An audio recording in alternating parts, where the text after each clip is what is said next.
ओम नमो भगवते वासुदेवाय नमः। मार्गशीर्ष मास की कथा सुनने वाले सभी भक्तों का आज की कथा में हार्दिक स्वागत है। भगवान श्री कृष्ण और श्रीमती राधा रानी की कृपा सदैव आप पर और आपके समस्त परिवार पर बनी रहे। दोस्तों, आज हम सुनेंगे मार्गशीर्ष मास की कथा का 8वां अध्याय। मार्गशीर्ष मास में द्वादशी के व्रत का विशेष महत्व माना गया है।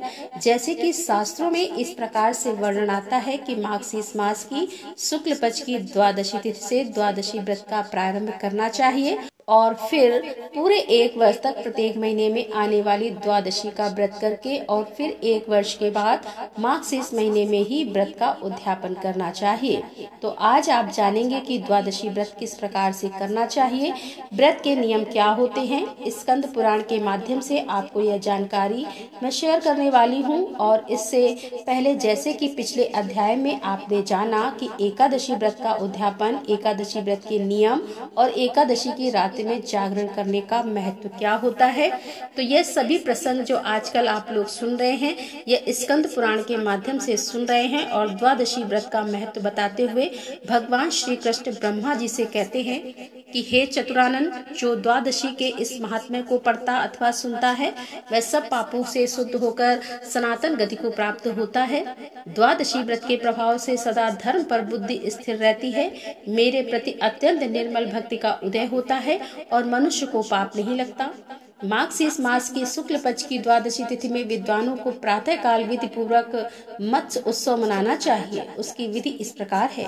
मार्गशीर्ष मास की 10वीं तिथि को मन और इंद्रियों को संयम में रखते हुए बुद्धिमान पुरुष देव पूजन के पश्चात विधि पूर्वक अग्नि स्थापना करे।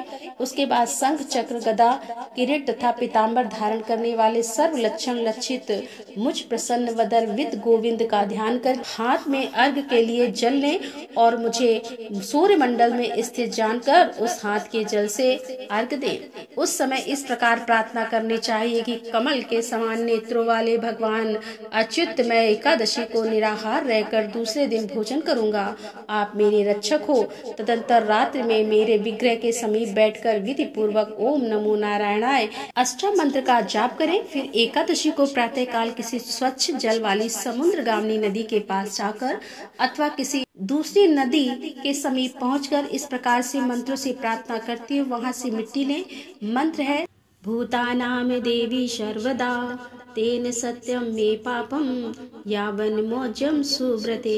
अर्थात उत्तम व्रत का पालन करने वाली हे देवी, संपूर्ण भूतों का धारण कर और पोषण सदा तुमसे ही होता है। इस सत्य के प्रभाव से तुम मेरे समस्त पापों को छुड़ाओ। इसके पाप वरुण देव से प्रार्थना करें। त्वयं नित्यम रसा सर्वे स्थिता वरुण सर्वदा तेने मामृति कांप्लाव्य पूता कुरुषमाचरम। अर्थात हे वरुण, सब रस सदा आप में ही स्थित रहते हैं, इसीलिए इस मृतिका को आप लावित करके आप शीघ्र पवित्र कीजिए। इस प्रकार मृतिका और जल के अधिष्ठाता देवताओं को प्रसन्न करके उस मिट्टी और जल को अपने शरीर में लगावें। उसके बाद जल में जहाँ मगर और कछुओं का भय ना हो, नहाकर नित्य कर्म करके फिर मेरे मंदिर में आवे और मुझ भगवान नारायण की आराधना करें। केशवाय नमः इस मंत्र से मेरे दोनों पैरों की पूजा करें।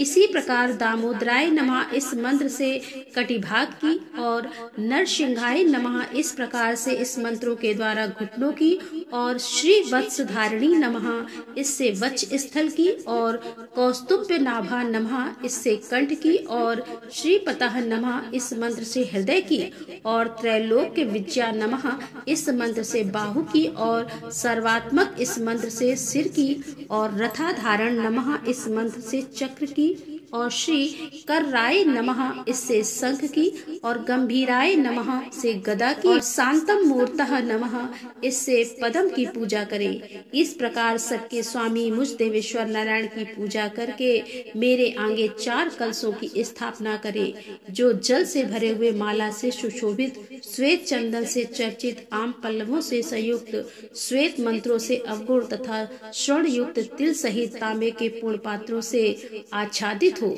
उन सबके मध्य में एक पीठ अर्थात चौकी की स्थापना करें, जिसके ऊपर वस्त्र बिछा हुआ हो। फिर उस पीठ के ऊपर एक पात्र रखें और उसे जल से भर दें। फिर उसमें मत्स्य अवतार भगवान की स्वर्णमय प्रतिमा रखें। उस प्रतिमा में देवादिदेव भगवान के सभी अंग स्पष्ट होने चाहिए। उनके हाथ श्रुति हों और स्मृतियों के ग्रंथों से विभूषित हो। वहाँ अनेक प्रकार के भक्ष्य पदार्थ जैसे कि फल, फूल, गंध, धूप और वस्त्र आदि सामग्रियों से विधि पूर्वक भगवान की पूजा करके यह प्रार्थना करें कि हे देव, हे केशव, पूर्व काल में मत्स्य रूप धारण करके आपने जिस प्रकार रसातल में गए हुए वेदों का उद्धार किया, उसी प्रकार मेरा भी इस संसार से उद्धार कीजिए। ऐसा कहकर भगवान के सामने जागरण करें और फिर प्रातः काल होने पर वे चारों कलश 4 ब्राह्मणों को दे दे। भगवान मत्स्य की मूर्ति को गंध, धूप और वस्त्र आदि से पूजित करके आचार्य को ही दे दे। फिर जो मनुष्य इस विधि से महोत्सव व्रत करता है और भक्ति पूर्वक इस उत्तम द्वादशी व्रत को सुनता है या सुनाता है, वह सभी पातकों से छूट जाता है। इसमें कोई संचय नहीं है। श्री भगवान कहते हैं कि माघ मास में कीर्ति युक्त भगवान केशव की इस विधि से पूजा करनी चाहिए और जो प्रतिदिन एक बार भोजन करके समूचे माघ मास को व्यतीत करता है और भक्ति पूर्वक ब्राह्मणों को भोजन कराता है, वह रोगों और पातकों से मुक्त हो जाता है। मानद, अग्नि और ब्राह्मण दोनों ही मेरे मुख हैं, परंतु ब्राह्मण नामक मुख जैसा श्रेष्ठ है वैसा अग्नि नहीं है। अग्नि नामक मुख से तो ब्राह्मण के अधीन है, परंतु ब्राह्मण स्वतंत्र है। अगहन में कुमुद के समान स्वच्छ और सुगंधदायक सुंदर भात, मूंग की दाल और गाय के प्रचुर घी से पूर्ण भोजन का ब्राह्मण के मुख में हवन करें, अर्थात ब्राह्मणों को भोजन कराएं। भगवान श्री कृष्ण आगे कहते हैं कि हे चतुर्मुख, मेरे भक्तों को मेरा प्रसाद भोजन करना चाहिए। वह पवित्र करने वाला तथा पापियों को भी मुक्त करने वाला है। इसीलिए अन्न, पाना आदि औषधि मुझको अर्पण करें और अशुद्ध को भी शुद्ध करने वाले उस प्रसाद को भक्ति पूर्वक भोजन करें। अन्य देवताओं का नैवेद्य न ग्रहण करें। अगहन के महीने में विशेष रूप से कृष्ण कृष्ण कहकर मेरा नाम लेना चाहिए। यह मुझे अत्यंत प्रसन्न करने वाला है। मेरी एक प्रतिज्ञा है कि जिसे देवता और असुर भी नहीं जानते, वह प्रतिज्ञा इस प्रकार से है, जो मन, वाणी और क्रिया द्वारा मेरी शरण में आ जाता है, वह यहाँ संपूर्ण लौकिक कामनाओं को प्राप्त कर लेता है और अंत में सर्वोत्कृष्ट वैकुंठ धाम में जाता है। जो मनुष्य हे कृष्ण, हे कृष्ण, हे कृष्ण ऐसा कहकर मेरा प्रतिदिन स्मरण करता है, उसे जिस प्रकार कमल जल को भेद कर ऊपर निकल आता है, उसी प्रकार से मैं नरक से निकाल आता हूँ। जो विनोद से, पाखंड से, मूर्खता से, लोभ से अथवा छल से भी मेरा भजन करता है, वह मेरा भक्त कभी कष्ट में नहीं पड़ता। मृत्यु काल उपस्थित होने पर जो कृष्ण नाम की रट लगाते हैं, वह यदि पापी भी हो तो कभी भी यमराज का दर्शन नहीं करते। पूर्व अवस्था में किसी ने अगर संपूर्ण पाप किए हो, तथापि यदि वह अंत काल में श्री कृष्ण नाम का स्मरण कर लेता है, तो निश्चय ही मुझे प्राप्त होता है। मृत्यु काल उपस्थित होने पर यदि कोई परमात्मा श्री कृष्ण को नमस्कार है ऐसा विवश होकर भी कहे, तो वह अविनाशी पद को प्राप्त होता है। और जो श्री कृष्ण का उच्चारण करके प्राण त्याग कर देता है, उसे तो प्रेत राज में दूर से ही खड़े होकर स्वर्ग में जाते हुए देखते हैं। यदि कृष्ण कृष्ण का उच्चारण करता हुआ कोई शमशान में अथवा सड़क पर भी मर जाता है, तो भी वह मुझे ही प्राप्त होता है। इसमें कोई संचय ही नहीं है। जो मेरे भक्तों का दर्शन करके कहीं मृत्यु को प्राप्त होता है, वह मेरा स्मरण किए बिना भी मोक्ष प्राप्त कर लेता है। बेटा, पाप रूपी प्रज्वलित अग्नि से भय ना करो। श्री कृष्ण के नाम रूपी मेघों के जल की बूंदों से उसे सींच कर बुझा दिया जाता है। तीखे दाढ़ वाले कलिकाल रूपी सर्प का क्या भय? श्री कृष्ण के नाम रूपी ईंधन से उत्पन्न आग के द्वारा वह जलकर नष्ट हो जाता है। पाप रूपी अग्नि से दग्ध होकर जो सत्कर्म की चेष्टा से शून्य हो गए हैं, ऐसे मनुष्यों के लिए श्री कृष्ण के नाम स्मरण के सिवा दूसरा कोई औषधि नहीं है। जैसे प्रयाग में गंगा, शुक्ल तीर्थ में नर्मदा और कुरुक्षेत्र में सरस्वती है, उसी प्रकार सर्वस्व श्री कृष्ण का कीर्तन सब पापों का नाश करने वाला होता है। संसार समुद्र में डूबकर जो महान पापों की लहरों में गिर गए हैं, ऐसे मनुष्य के लिए श्री कृष्ण स्मरण के सिवा दूसरी कोई गति नहीं है। जो पापी है और जिनमें श्री कृष्ण स्मरण की इच्छा नहीं है, ऐसे मनुष्यों के लिए मृत्यु काल में तथा परलोक की यात्रा के समय भी श्री कृष्ण चिंतन के सिवा दूसरा कोई पार्थ अर्थात राह खर्च नहीं है। बेटा, जिस मंदिर में प्रतिदिन कृष्ण कृष्ण का कीर्तन होता है, वहाँ गया, काशी, पुष्कर और कुरुक्षेत्र सब तीर्थ हैं। उसी का जन्म और जीवन सफल है तथा उसी का मुख सार्थक है। जिसकी जीवा सदा कृष्ण कृष्ण का कीर्तन करती रहती है, जिसने एक बार भी हरि अर्थात इन अक्षरों का उच्चारण लिया, उसने मोक्ष के लिए जाने को कमर कस ली है। समस्त पापों को भस्म कर डालने के लिए मुझ भगवान के नाम ने जितनी शक्ति, उतना पातक कोई पाप की मनुष्य कर ही नहीं सकता। कृष्ण कृष्ण के कीर्तन से मनुष्य का शरीर और मन कभी शांत नहीं होता, उसे पाप नहीं लगता और विकल भी नहीं होती। तो जो श्री कृष्ण का नाम उच्चारण रूपी पथ का कलयुग में त्याग नहीं करता, उसके चित्त में पाप रूपी रोग कभी पैदा ही नहीं होते। श्री कृष्ण नाम का कीर्तन करते हुए मनुष्य की आवाज सुनकर दक्षिण दिशा के अधिपति यमराज उसके 100 जन्मों के पापों को परिमार्जन कर देते हैं। सैकड़ों चांद्रायण और सहस्त्र पराक्रम व्रत से भी पाप नष्ट नहीं होता, वह कृष्ण कृष्ण के कीर्तन से चला जाता है। श्री कृष्ण नाम का उच्चारण करने से मेरे अधिक का अधिक प्रीति बढ़ती है। कोटि कोटि चंद्र ग्रहण और सूर्य ग्रहण में स्नान करने से जो फल मिलता है, उसे मनुष्य कृष्ण कृष्ण के कीर्तन मात्र से ही प्राप्त कर लेता है।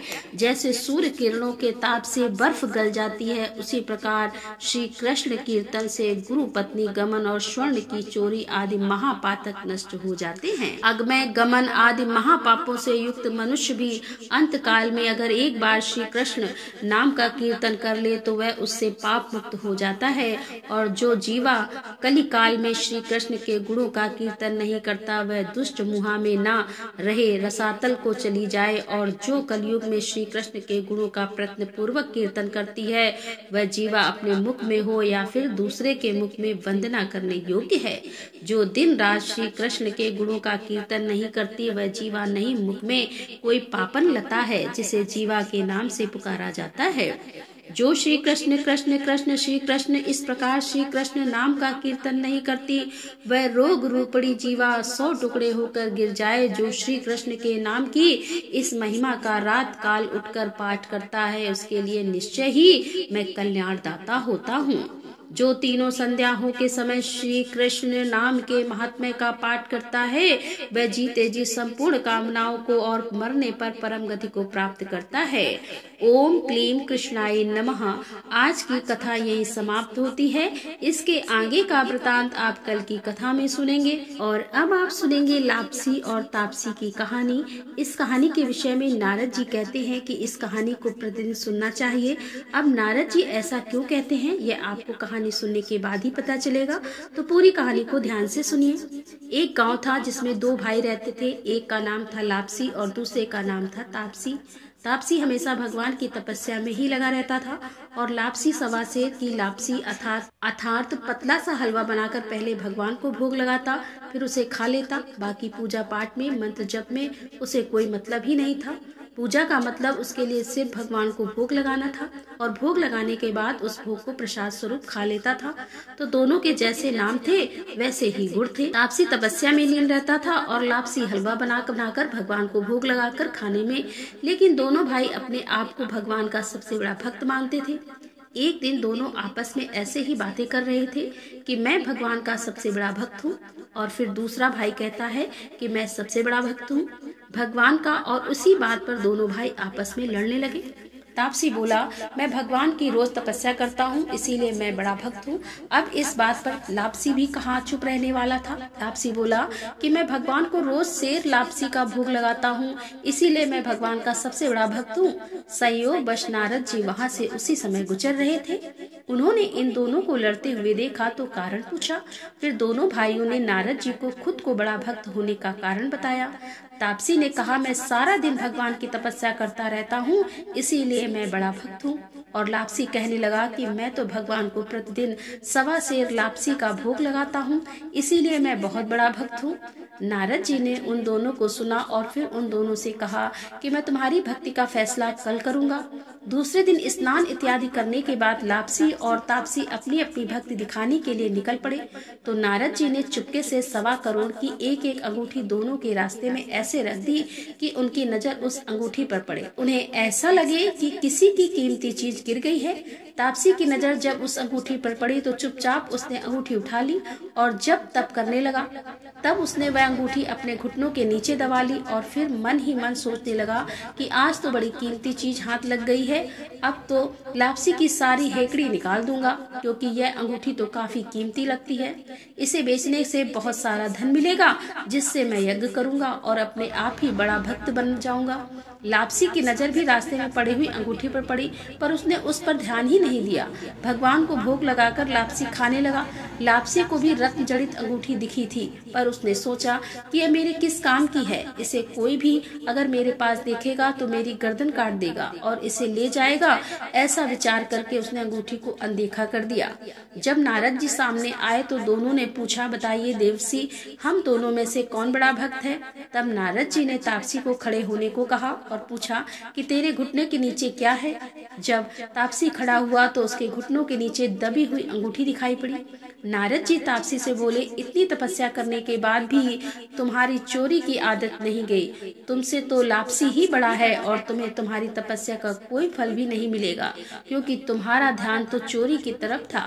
तब तापसी शर्मिंदा होकर नारद जी से माफी मांगने लगा और पश्चाताप करने लगा। उसने नारद जी से पूछा कि हे प्रभु, मुझे बताइए कि मेरी भक्ति का फल मुझे कैसे मिलेगा। अब जो नारद जी ने बताया वह सबके लिए बहुत समझने की बात है।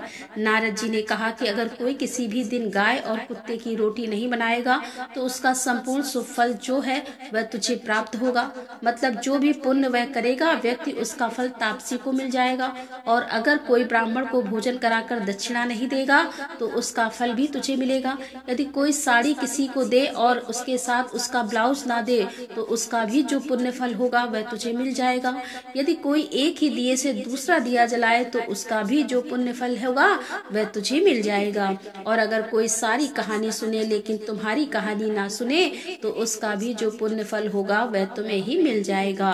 उसी दिन से हर कहानी के अंत में लापसी और तापसी की कहानी जरूर सुनी जाती है। इस कहानी से कई सारी शिक्षा मिलती है, जैसे कि अपनी की गई पूजा पाठ और तपस्या का कभी भी घमंड नहीं करना चाहिए। दूसरा, सरलता में ही भगवान का वास माना गया है। जो व्यक्ति जितना सरल होगा और जितने सरल भाव से भगवान की पूजा आराधना करेगा या यथासंभव भगवान की भक्ति करेगा उसी को भगवान की कृपा मिल जाती है। तो भगवान की कृपा के लिए जरूरी नहीं है कि कोई ज्ञानी हो, यह भी जरूरी नहीं है कि बहुत देर तक भक्ति करे, पूजा करे, मंत्रों का जप करे। जरूरी यह है कि जो 2 मिनट भी मिले उस 2 मिनट में पूरी तरह से भगवान के पास ही समर्पित भाव से रहें और किसी भी प्रकार का लालच नहीं होना चाहिए। जब हम भक्ति करते हैं तो मतलब काम, क्रोध, लोभ, इन सब चीजों का त्याग करके और तभी हम भगवान की भक्ति करते हैं तो भगवान हमें प्राप्त होते हैं। तो बोलो कृष्ण भगवान की जय, बोलो राधिका रानी की जय। तो दोस्तों, ये थी आज की कथा पसंद आई हो तो वीडियो को लाइक कर दें, शेयर कर दें, और हमारे चैनल पर यदि आप पहली बार आ रहे हैं तो हमारे चैनल को सब्सक्राइब कर लें। मिलते हैं अगली वीडियो के साथ, तब तक के लिए राधे राधे, जय श्री कृष्णा, हर हर महादेव, जय भोलेनाथ की।